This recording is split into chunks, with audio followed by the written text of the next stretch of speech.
Matheus Teixeira também tem um olhar sobre este assunto, sobre esse inquérito das fake news, que o ministro Edson Fachin disse que o remédio pode virar um veneno.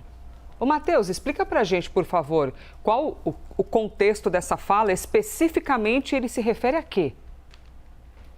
Elisa, foi justamente nessa conversa em que o presidente do Supremo fez ontem um balanço dos 6 meses de gestão à frente do Supremo Tribunal Federal, como presidente do STF. E perguntado sobre o inquérito das fake news, ele falou que tem conversado com o ministro Alexandre de Moraes no encaminhamento do encerramento da investigação, tentando ali, conversando não só com o Moraes, mas também com os demais colegas sobre isso.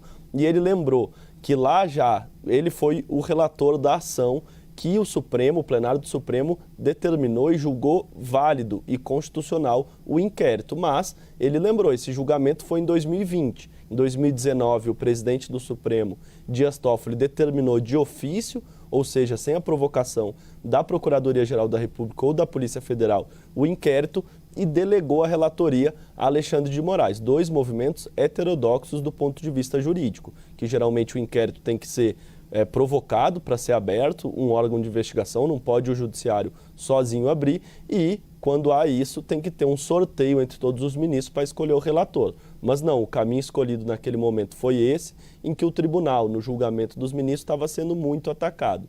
1 ano e pouco depois, o Supremo se reuniu, o plenário, para julgar uma ação da Rede Sustentabilidade do partido que questionava a constitucionalidade do inquérito.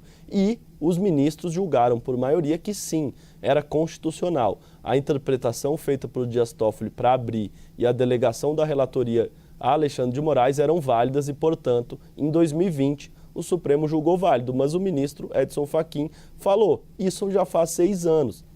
Portanto, já percorreu um tempo muito longo até aqui em investigações que não acabam, como o Theo lembrou agora que os ministros mencionaram no julgamento da semana passada, não são saudáveis. E isso, disse o ministro, foi muito importante para resguardar o Supremo Tribunal Federal e para proteger a democracia. Mas um remédio, a depender da dosagem, pode virar um veneno. Ou seja, aquele remédio pontual de abrir um inquérito de ofício, de delegar um ministro relator, que foi julgado válido em um determinado momento, porque na avaliação dos ministros o Supremo estava sendo atacado e a democracia estava sob risco, foi válido, mas a depender da dosagem do remédio, que foi válido lá atrás, pode virar um veneno. Portanto, esse prolongamento da investigação, na visão do ministro, pode sim acabar tendo o efeito contrário. O que foi positivo lá atrás, devido a esse prolongamento, acaba se tornando negativo do ponto de vista institucional. Não é mais saudável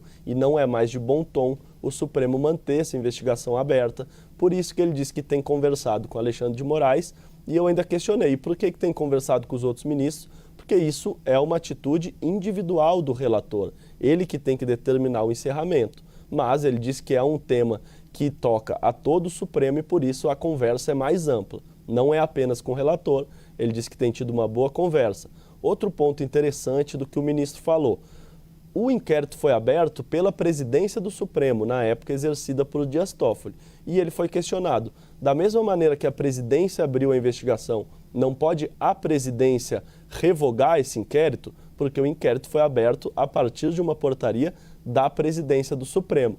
O ministro não negou essa possibilidade, mas disse que prefere que isso seja encerrado por outra via, pela via do próprio relator. Ou seja, que ele até poderia, eventualmente, a depender da interpretação jurídica, ter o poder para acabar o inquérito, porque o inquérito foi aberto pela presidência e pode ser encerrado, portanto, pela presidência também.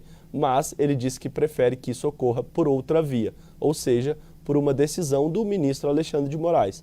Mas fato é que o ministro Alexandre de Moraes e uma ala do Supremo, como o Theo nos disse há pouco, resiste a essa ideia. Não há uma maioria hoje para o ministro Edson Fachin decidir sozinho essa questão. Vamos lembrar, enquanto Edson Fachin dobra a aposta, fala publicamente que negocia o encerramento do inquérito, o que a gente viu foi, 2 meses atrás, o ministro Alexandre de Moraes reforçando o inquérito e abrindo inclusive um inquérito a partir desse muito parecido, que é o que investiga o vazamento de dados de ministros e de seus parentes perante a Receita Federal. E, portanto, enquanto o ministro Edson Fachin quer o encerramento, o que a gente vê da atuação do ministro Alexandre de Moraes é um reforço desse tipo de investigação para proteger ele e os colegas. E isso, ainda não podemos esquecer, estamos no contexto do Banco Master. O Supremo vive a maior crise da sua história, tem os ministros implicados, mencionados no caso do Banco Master, pela relação com o Daniel Vorcaro. Portanto, a relação e o contexto político hoje, na avaliação de alguns ministros, não leva à conclusão de que o inquérito tem que ser encerrado. Por isso, o mais provável é que isso fique para o ano que vem. Quanto assunto, hein? E acima do Supremo, quem está? O próprio Supremo. Então, é o Supremo que vai decidir essas questões ali. Pode haver crítica pública, o que é dito na imprensa, o que outras autoridades opinam, falam, mas é aquele lance, né? Da liberdade, da independência de cada um dos poderes, e quem está em cima do Supremo, só o Supremo mesmo.